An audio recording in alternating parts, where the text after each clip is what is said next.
नगर निगम बना भ्रष्टाचार का गढ़, एक के बाद एक फर्जी नियुक्तियों का हो रहा खुलासा।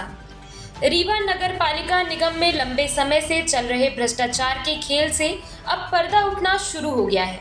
अधिकारियों की मिलीभगत से नियमों को दरकिनार कर यहां आर्थिक लाभ की लालच में मनमानी तौर नियुक्तियां व पदोन्नति का खेल खेला गया।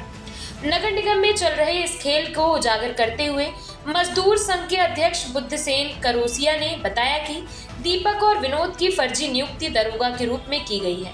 इनके अलावा अन्य दरोगा की फर्जी और कूटरचित दस्तावेज के आधार पर पदोन्नति का लाभ दिया गया। इन आरोप पर स्वास्थ्य अधिकारी बाल गोविंद चतुर्वेदी ने कहा कि उनके संज्ञान में अभी तक मामला नहीं आया, लेकिन जैसे आएगा उस पर जांच कराकर कार्यवाही की जाएगी।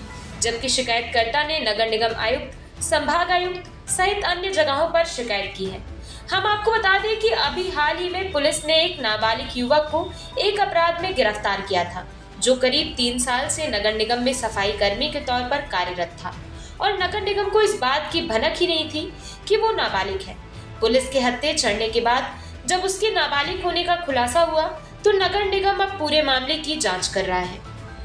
शिकायत की है, क्या पूरा मामला है? इसमें मामला ये है कि दीपक सनाप मोहन, विनोद सनाप मोहन के द्वारा कूटरचित दस्तावेजों के आधार पर इनकी दरोगा के पद पर नियुक्ति की गई थी, जबकि 101% दरोगा की पदोन्नति होती है, नियुक्ति नहीं होती। जो उप स्वास्थ्य पर्यवेक्षक रहता है उसी की दरोगा पद पर नियुक्ति होती है। लेकिन इनके उसमें दैनिक आलोक प्रेस में निकला था पेपर में कि जो कार्यरत कर्मचारी उनको पहले प्राथमिकता दी जाएगी।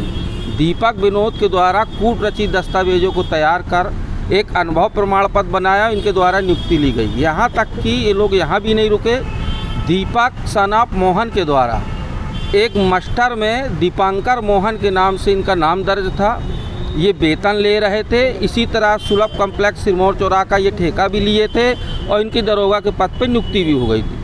वहीं पे एक प्रकाश सनाप मोहन के द्वारा इनके सर्विस बुक में ये लिखा है कि केवल प्रकाश सनाप मोहन सफाई संरक्षक को केवल हस्ताक्षर बनाना आता है। ये दर्ज है इनकी सर्विस बुक में। इनके द्वारा 5वीं 8वीं 10वीं की मार्कशीट कहाँ पाई, ये जांच का विषय है।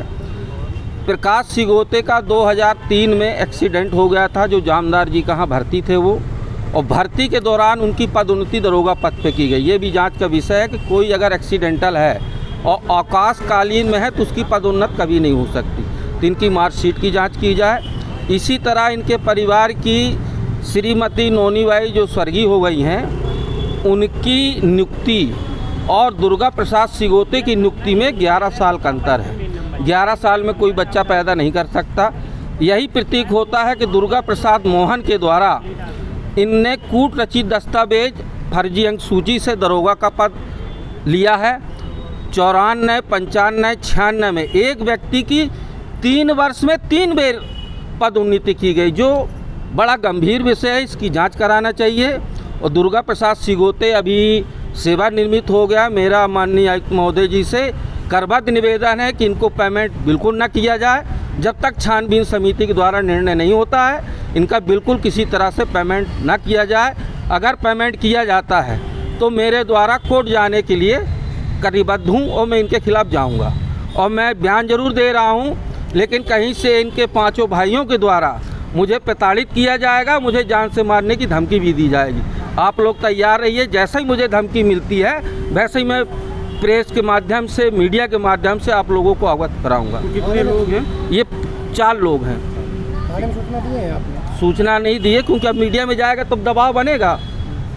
ये 5 भाई हैं, यही करते हैं। अगर इनके खिलाफ कोई गवाही देता है तो उसको प्रताड़ित करते हैं। फर्जी को लेके यहाँ आपने शिकायत की है क्या?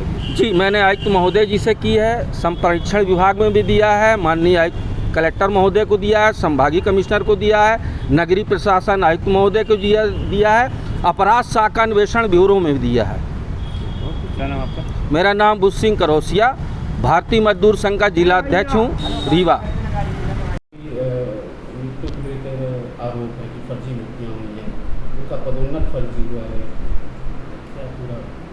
देखिए, अभी मेरे संज्ञान में तो ऐसा कोई मामला नहीं आया है, ये जैसी शिकायतें आएंगी, फर्जी नियुक्ति की गई है या फर्जी पदोन्नत ली गई है, तो उनके अभिलेखों से छानबीन कर उनके खिलाफ कार्रवाई की जाएगी। क्या ऐसा संभव है?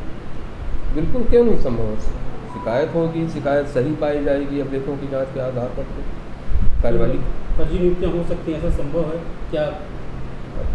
ऐसा तो मैं नहीं बोल सकता जब तक अभिलेखों का परीक्षण नहीं कर सकते। क्या कार्रवाई होगी अगर ऐसा? या संबंधित द्वारा ऐसा कुछ किया गया होगा जानबूझकर, तो उनके विरुद्ध निश्चित कार्रवाई के लिए प्रस्ताव भेजा जाएगा।